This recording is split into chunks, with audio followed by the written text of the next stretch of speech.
చేస్తున్న నేటి క్రైస్తవ సాక్షులండి. క్రీస్తు సాక్ష్యాన్ని గల్లంతు చేస్తున్న నేటి క్రైస్తవ సాక్షులండి. ఏమన్నా ఆ పాఠం అర్థమైంది అందరికీ అండి? అర్థమవుతుంది చెప్పండి, ఇంకోసారి చెప్తా. ఏమండి సరే, ఇప్పుడు మూడో పాట కింద క్రీస్తు సాక్ష్యాన్ని గల్లంతు చేస్తున్న నేటి క్రైస్తవులండి. ఆ సాక్ష్యం అంటే ఏంటండి? సాక్ష్యం అంటే మన అందరికీ తెలిసిన విషయమేనండి. ఇప్పుడు కోర్టులో జడ్జి గారు రమ్మంటారండి. కోర్టులో నిలబెడతారు అందరినీ. నిలబెట్టినప్పుడు ఏమంటారండి? నీకు అతని గురించి ఏం తెలుసో, నువ్వేం చూసావో, ఏం విన్నావో చెప్పమంటారండి కోర్టులో. ఇప్పుడు అతను చెప్తాడా, వేరే వాళ్ళు వచ్చి చెప్తారండి అతని గురించి సాక్ష్యం? వేరే వాళ్ళు వచ్చి చెప్తేనే సాక్ష్యం చెల్లుతుందండి. అతను చెప్పుకుంటే సాక్ష్యం అనేది చెల్లదండి. అదేవిధంగా సాక్ష్యం అనగానే క్రైస్తవులందరికీ ఒక అవగాహన ఉందండి. ఏం చెప్తారండి? పోయిన వారం నుండి ఈ వారం వరకు దేవుడు మమ్మల్ని, మా కుటుంబాలని కాచి కాపాడినందుకు దేవుడికి కృతజ్ఞతలు చెప్తున్నారని చెప్పి వారి జీవితంలో జరిగిన సాక్ష్యం అనేది ఏంటనేది చెబుతూ ఉంటారండి. అంటే సాక్ష్యం అంటే ఏంటనేది ఒక అవగాహన అనేది మనకు ఉందా లేదండి క్రైస్తవ సంఘాల్లో? అంటే మన సంఘంలో అంటే సాక్ష్యం గురించి చెప్పుకోం కానండి, ఇతర సంఘాల్లో చెప్పుకుంటారండి సాక్ష్యం. వారం వారం సాక్ష్యం చెప్పుకుంటారండి. అసలు సాక్ష్యం అంటే ఏంటండి? చూసిన వాటిని, వినిన వాటిని గురించి చెప్పడం సాక్ష్యం అండి. ఏమండి? కన్న వాటిని, విన్న వాటిని, చూసిన వాటిని చెప్పడం సాక్ష్యం అండి. ఈనాడు కొంతమంది మేము యెహోవా సాక్షులు అని బయలుదేరారండి. ఏమండి? మేము యెహోవా సాక్షులు అని బయలుదేరారు. ఇప్పుడు యెహోవా సాక్షులు అంటే మనం చూసుకున్న దాన్ని బట్టి ఏం చేయాలండి? వాళ్ళు యెహోవా దేవుని చూడాలి, లేదంటే ఆయన చెప్పిన మాటలైనా వినాలి. అప్పుడు వాళ్ళు సాక్షులు అవుతారండి. యెహోవా దేవుని వాళ్ళు చూడలేదు, ఆయన గురించి సాక్ష్యం, ఆయన చెప్పిన మాటలు కూడా విననప్పుడు వాళ్ళు యెహోవా దేవుని యొక్క సాక్షులు ఎలా అవుతారండి? ఏమండి? యెహోవా దేవుని సాక్షులు అంటే ఏమై ఉండాలండి?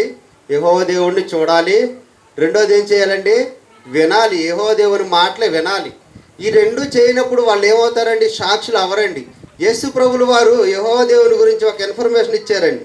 చదువుదాం ఒకసారి అండి. యోహాను సువార్త 5వ అధ్యాయము 37వ వచనం అండి. యోహాను సువార్త 5వ అధ్యాయం 37వ వచనం అండి. మరియు నన్ను పంపిన తండ్రియే నన్ను గూర్చి సాక్ష్యం ఇచ్చుచున్నాడు. మీరు ఏ కాలమందైనను, ఏ కాలం ఏమండి, పాత నిబంధన కాలమైనా కొత్త నిబంధన కాలమైనా ఏ కాలంలోనైనాను ఆయన స్వరము వినలేదు. అసలు ఆయన మాటే వినలేదండి. ఆయన స్వరూపము చూడలేదు. అంటే ఏమండి, యేసుప్రభులు వారు చెప్తున్నారు కదండి, దేవుని గురించి ఏం చెప్తున్నారండి?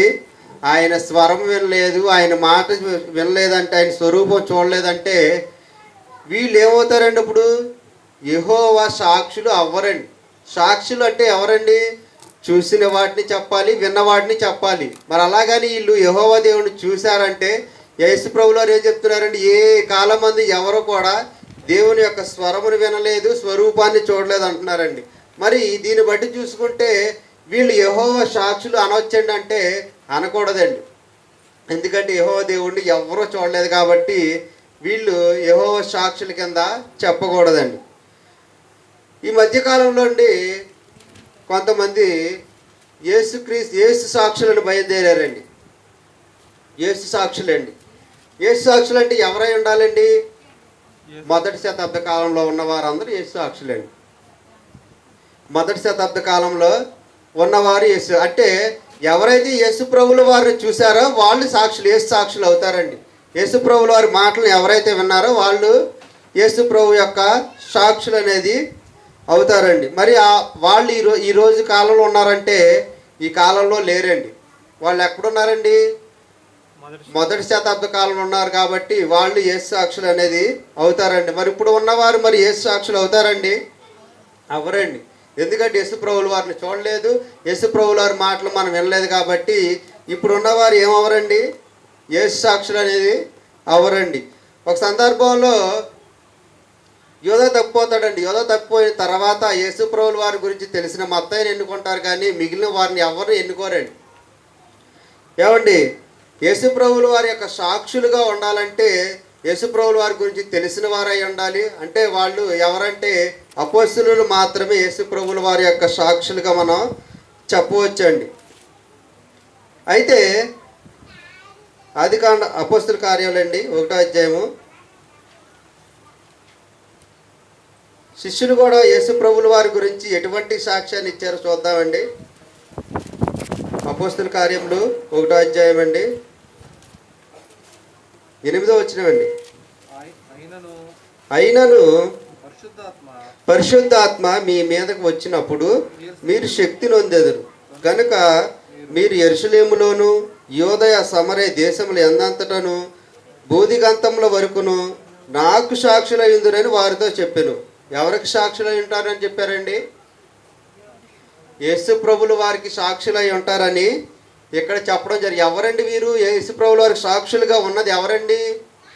శిష్యులు, అపోస్తులండి. అపోస్తులు మాత్రమే యేసు ప్రభుల వారికి సాక్షులుగా ఉంటారండి. ఎందుకంటే ఆ రోజు యేసు ప్రభుల వారి వెనకాల తిరిగింది వీరే కాబట్టి, యేసు ప్రభుల వారి యొక్క మాటలు విన్నది వీరే కాబట్టి ఎవరికి సాక్షులుగా ఉంటారండి? యేసు ప్రభుల వారి సాక్షులుగా ఉంటారన్నారండి. అదేవిధంగా 2:21 అండి, 2వ అధ్యాయము 21 అప్పుడు ప్రభునామమును బట్టి ప్రార్థన చేయి వారందరూ రక్షణ పొందెదరు అని దేవుడు చెప్పుచున్నాడు. ఇశ్రాయేలు వారులారా ఈ మాటలు వినుడి. దేవుడు నజరేయుడని యేసు చేత అద్భుతాలు మహత్కార్యములు సూచక్రియములు మీ మధ్య చేయించి ఆయనను తన వలన ముప్పు పొందిన వానిగా మీకు కనబరిచెను. ఇది మీరే ఎరుగుదురు. ఏమండి, వీరి మధ్య అద్భుత కార్యాలన్నింటినీ చేశారు, వీళ్ళు చూశారు కాబట్టి వాళ్ళు మాత్రం ఏమవుతారండి? యేసు ప్రభుల వారికి శిష్యులుగా అవడం అనేది జరుగుతుందండి. ఇంకో వచనం చూసుకుందామండి. అపోస్తల కార్యం 3వ అధ్యాయము 14-15 వచనాలండి.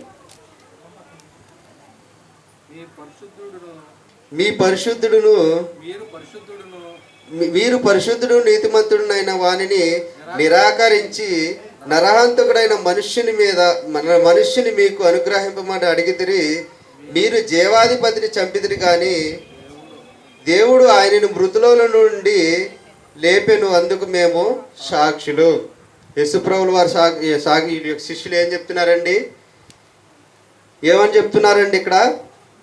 దేవుడు మృతులలో నుండి యేసుప్రభుల వారిని లేపాడు, అందుకు మేమే సాక్షులమని ఎవరు చెప్తున్నారండి? అపోస్తలులు చెప్పడం అనేది జరుగుతుందండి. 5వ అధ్యాయం 29వ వచనం చూసుకుందామండి ఒకసారి. 30వ వచనం డైరెక్ట్ చూసుకుందాం. 30వ వచనం అండి. మీరు మ్రానున వేలాడదీసి సంహరించిన యేసును మన పితరులలో దేవుడు లేపెను. ఇశ్రాయేలునకు మారు మనస్సును పాపక్షమాపణ దయచేయుటకై దేవుడు ఆయనను అధిపతిగాను రక్షకునిగాను తన దక్షిణ హస్తబలము చేత హెచ్చించి ఉన్నాడు. మేము దేవుడు తమకు విధేయులైన వారికి అనుగ్రహించిన పరిశుద్ధాత్మ ఈ సంగతులకు సాక్షులమై ఉన్నామని చెప్పారండి. ఎవరండి వీళ్ళు? అపోస్తులండి. అపోస్తులు యేసు ప్రభుల వారి యొక్క ప్రతి ఒక్క సందర్భానికి ఏం చెప్తున్నారు? ఎలా ఉన్నారండి? సాక్షులుగా కనబడుతున్నారండి. అంటే యేసు ప్రభుల వారిని గురించి కన్నవాటిని విన్నవాటిని ఏం చేస్తున్నారండి వీళ్ళండి? సాక్ష్యం చెప్తున్నారండి. యేసు ప్రభుల వారి గురించి ఏవైతే చూశారో ఏవైతే విన్నారో వాటిని గురించి సాక్ష్యం చెప్తున్నారండి. కానీ వారిని గురించి సాక్ష్యం అనేది చెప్పుకోవట్లేదండి. వారంతటి వారిని గురించి సాక్ష్యం అనేది చెప్పుకోవట్లేదు. కానీ యేసు ప్రభుల వారిని గురించి ఇక్కడ సాక్షులుగా చెప్పడం అనేది జరుగుతుందండి. యేసు ప్రభుల వారు ఒక సందర్భంలో అంటారు కదండి, నన్ను గురించి నేను సాక్ష్యం చెప్పుకొనని ఎడల నా సాక్ష్యము సత్యము కాదు. సాక్ష్యం సత్యం కాదంటే నా గురించి నేను గొప్పలు చెప్పుకున్నట్లుగా ఉంటుంది. ఫర్ ఎగ్జాంపుల్ సార్ ఉన్నారండి మన చర్చి కార్యక్రమాల్లో మేము చర్చిలో పరీక్షలు పెడతాము. అదేవిధంగా చిల్డ్రన్స్ కూడా పరీక్షలు పెడతాము. అదే ప్రైజ్ మనీ ఇస్తాము. ఫస్ట్ ప్రైజ్కి 5,000, సెకండ్ ప్రైజ్కి 3,000, థర్డ్ ప్రైజ్కి 2,000 ఇలా ఆయన చెప్పుకున్నారు అనుకోండి. ఇక్కడ జరిగే కార్యక్రమాలు అన్నీ వాస్తవాలు అయినప్పటికీ ఆయన చెప్పుకుంటే ఎలా ఉంటుందండి? గొప్పగా చెప్పుకున్నట్టు, డబ్బా కొట్టుకున్నట్టుగా అనిపిస్తుందండి సమాజానికి. అదే సంఘంలో ఒక వ్యక్తి వెళ్ళి, ఇదిగోండి మా కోటేశ్వర గారు ఎలా ఉన్నారండి, పరీక్షలు పెడతారండి, ఫస్ట్ ప్రైజ్కి 5,000 ఇస్తారండి, ఇలా సంఘంలో జరిగే కార్యక్రమాలను వేరే వ్యక్తి చెప్తే ఎలా ఉంటుందండి? అది సత్యంగా కనబడుతుందండి ఇతరులకి. కానీ ఆయనంతటా ఆయన చెప్పుకుంటే ఎలా ఉంటుందండి? గొప్పలు చెప్పుకున్నట్లుగా ఉంటుంది. ఇక్కడ యేసు ప్రభువుల వారు కూడా అదే చెప్తున్నారండి. నన్ను గురించి సాక్ష్యం నేను చెప్పుకుంటే అది సత్యం కాదు, వేరొకరు నా గురించి సాక్ష్యం చెప్పాలని చెప్తున్నారండి. అది యేసు ప్రభువుల వారి గురించి ఎవరు సాక్ష్యంగా చెప్పారండి? శిష్యులు చెప్పారు. శిష్యులు ఎందుకు చెప్పారండి అంటే అపోస్తలులు చెప్పారు. వారు మాత్రమే ఎందుకు చెప్పారండి అంటే యేసు ప్రభువుల వారు బ్రతికున్న కాలంలో, యేసు ప్రభువుల వారు జీవించిన కాలంలో శిష్యులు మాత్రమే ఉన్నారండి, అపోస్తలులు మాత్రమే ఉన్నారు. కాబట్టి ఆయన ఏం చేశారు, వాళ్ళు ఏం చేశారండి? యేసు ప్రభువుల వారికి సాక్షులుగా ఉన్నారండి. యేసు ప్రభువుల వారికి సాక్షులుగా ఉన్నారు, కానీ వారు ఏం చెప్పుకోలేదండి. వారి సాక్ష్యం గురించి వారు చెప్పుకోలేదండి. యేసు ప్రభువుల వారి గురించి మాత్రమే చెప్పడం అనేది జరుగుతుందండి. కానీ నేడున్న క్రైస్తవులు ఏం చెప్పుకుంటారండి? క్రైస్తవులు ఏం చెప్పుకుంటారండి? వారికి జరిగిన మేలుల గురించి చెప్పుకుంటారండి. అంటే బైబిల్కి విరుద్ధంగా వీరు చెప్పడం అనేది జరుగుతుందండి. ఇప్పుడు సాక్ష్యం సువార్తకు మధ్య తేడా ఏమని ఉందో చూసుకుందామండి. సాక్ష్యం అంటే ఏంటి, సువార్త అంటే ఏంటి చూసుకుందామండి. సువార్త అనగా ఏంటో చూసుకుందామండి. 1 కొరింథీ పత్రిక అండి, 15వ అధ్యాయం అండి. అందరికీ తెలిసిన విషయమేనండి. 3వ అధ్యాయం చివరిలో ఉంటుంది కదండి. లేఖనముల ప్రకారం క్రీస్తు మన పాపముల మృతి పొందెను, సమాధి చేయబడెను, లేఖనముల ప్రకారం 3వ దినమున లేపబడెను. అంటే మృతి పొందెను, సమాధి చేయబడెను, 3వ దినాన లేపబడెను. మనం తెలుసుకున్న ప్రకారం ఆరోహణమైనని కూడా చెప్పొచ్చండి. ఇదేంటండి? యేసు ప్రభువుల వారు జనన, మరణ, సమాధి, పునరుద్ధానం. ఎవడంతేనా? ఏం చేసి చనిపోయారండి, యేసు ప్రభువులో మృతి పొందారు, సమాధి చేయబడ్డారు. మరణ, సమాధి, పునరుద్ధానం అంటే జననం కలిపే. మనం జననం ఉండదండి. అంటే మరణ, సమాధి, పునరుద్ధానం, ఆరోహణం అయింది కూడా చెప్పుకున్నామండి. మనం డీసెంట్గా నేర్చుకున్నామండి. ఈ 4టిని కలిపితే ఏమన్నారండి? సువార్త అన్నారు.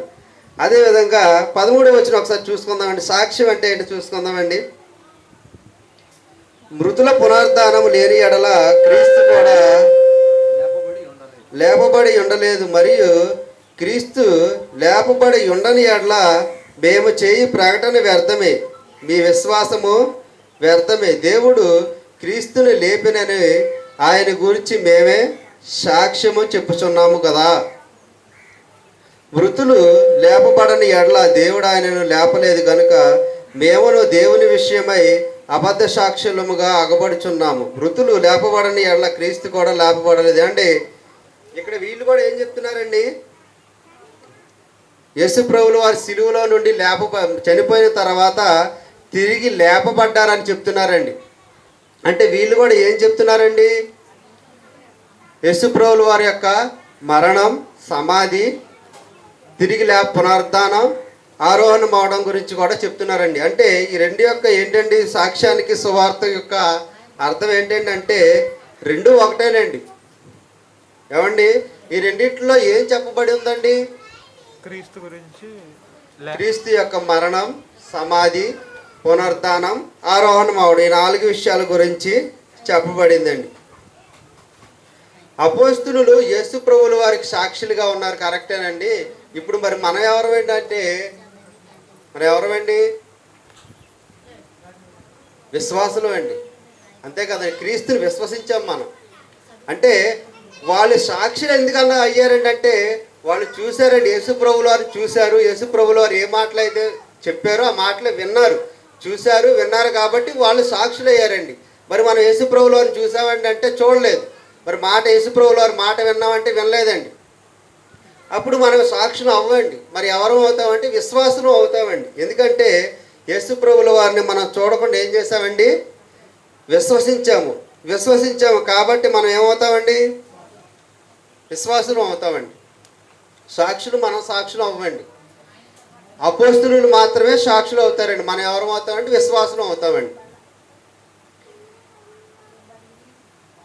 ఏమండి? దేవుని గురించి సాక్ష్యం ఇచ్చి, యేసు ప్రభువుల వారి గురించి దేవుని గురించి సాక్ష్యం ఇచ్చినప్పుడు ఏం జరిగిందంటే అండి, వధ జరిగిందండి, చంపేశారండి. యేసు శిష్యుల్ని, అపోస్తలుల్ని చాలామందిని చంపేశారండి. ఆ విషయం మీ అందరూ తెలుసండి. ఏమండి, ఇప్పుడు మనం చెప్పే సాక్ష్యం వల్ల వధ అనేది జరుగుతుందండి. జరుగుతుందా? జరగట్లేదండి. సాక్ష్యం చెప్తే వధ జరుగుతుందండి? జరగట్లేదండి. ఇప్పుడు సంఘానికి వచ్చి సాక్ష్యం చెప్తారండి, చెప్పినప్పుడు వధ అనేది జరుగుతుందా? జరగట్లేదండి. అంటే మన సాక్ష్యాలు ఎవరి గురించి చెప్పుకుంటున్నామండి? మన గురించి చెప్పుకుంటున్నాం కాబట్టి వధ అనేది జరగట్లేదండి. అదే దేవుని గురించి చెప్తే ఏమవుతుందండి? పెద్ద పెద్ద గొడవలు ఇప్పుడు ఈ మధ్యకాలంలో మరీ ఎక్కువైపోయినాయండి. చర్చిలు పడేస్తున్నారండి, ఎక్కడికక్కడండి చర్చిలు పడేస్తున్నారు. అదేవిధంగా మన రాష్ట్రంలో, మన దేశంలోనే ఎక్కడో చంపేశారండి, క్రైస్తవులను చంపేశారండి. అంటే ఏం చేస్తున్నారంటేనండి, క్రైస్తవులను చంపేయడం అనేది జరుగుతుందండి. దేవుని మాట చెప్తే ఏం చేస్తున్నారండి? చంపేస్తున్నారండి. వధ అనేది జరుగుతుందండి. మన డీసెంట్గా ఒక పాస్టర్ గారు కూడా చనిపోవడం జరిగిందండి. ఆత్సాక్షిగా చంపేశారండి. ఎందుకు చంపేశారండి అంటే ఆయన లా మాట్లాడుతున్నాడండి. వారికి తెలియని డౌట్లు కూడా పుట్టేస్తున్నాడండి. వీళ్ళకి మతిక్కిపోతుందండి, పిచ్చెక్కిపోతుందండి. ఇది నిజమే కాదని ఆయన మాట్లాడినప్పుడు ఆయన ఇంకా ఎంత జ్ఞానం అయిపోతాడని చంపేశారండి. మహాజ్ఞానం అయిపోతాడు ఈయన. కానీ సమాజంలోకి వస్తే మొత్తం అంతా నాశనం అయిపోద్దని ఏం చేశారండి? సమాజంలో ఉన్న వాళ్ళందరూ జ్ఞానవంతులు అయిపోతారని చంపేయడం అనేది జరిగిందండి.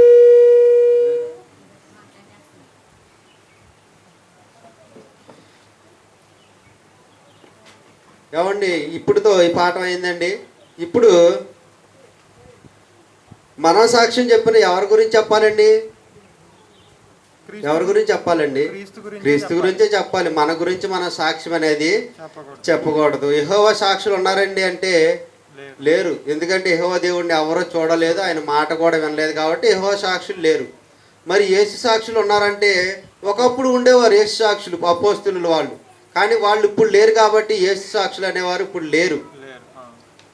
మరి మనం ఎవరండి అంటే విశ్వాసులు మాత్రమే. మనం యేసు ప్రభుల వారి యొక్క బైబిల్ గ్రంథాన్ని బట్టి విశ్వసించి మనం విశ్వాసులుగా మారిపోయామండి.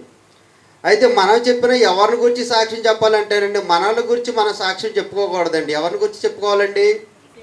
యేసు ప్రభుల వారి గురించి, దేవుని గురించి మాత్రమే మనం సాక్ష్యంగా చెప్పాలండి.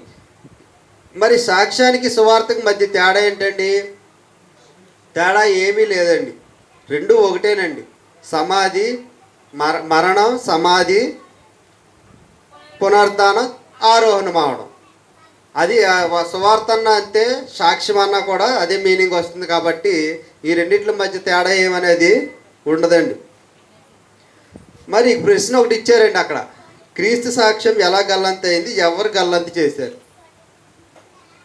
పూర్వం క్రీస్తు సాక్షులు క్రీస్తు మరణ, సమాధాన, పునరుద్ధానం గురించి తెలియజేశారండి.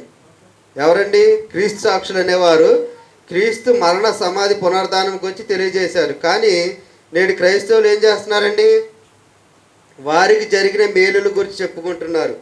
మనం చెప్పే సాక్ష్యాలు సువార్తను ప్రకటించే విధంగా ఉండాలి, కానీ మన సాక్ష్యాలను తెలియజేసే విధంగా ఉండకూడదు. కాబట్టి నేడున్న క్రీస్తు సాక్షులు ఏం చేస్తున్నారండి? గల్లంతు చేస్తున్నారండి. క్రీస్తు సాక్ష్యాన్ని నేడున్న క్రైస్తవులు ఏం చేస్తున్నారండి? గల్లంతు అనేది చేస్తున్నారండి. పాఠం అర్థమైందండి? ఎలా గల్లంతు చేస్తున్నారండి అంటే క్రీస్తుని గురించి సాక్ష్యం చెప్పకుండా వారిని గురించి వారి సాక్ష్యం చెప్పుకోవడం వలన క్రీస్తు యొక్క సాక్ష్యం ఏమైందండి? గల్లంతు అనేది అయ్యిందండి. ఇప్పుడు 2 పాఠాలు అయినాయండి, మొత్తం 3 పాఠాలండి. అంటే 3 పాఠాలు పూర్తయినాయండి. 4వ పాఠం అండి, దేవుని ఆకలి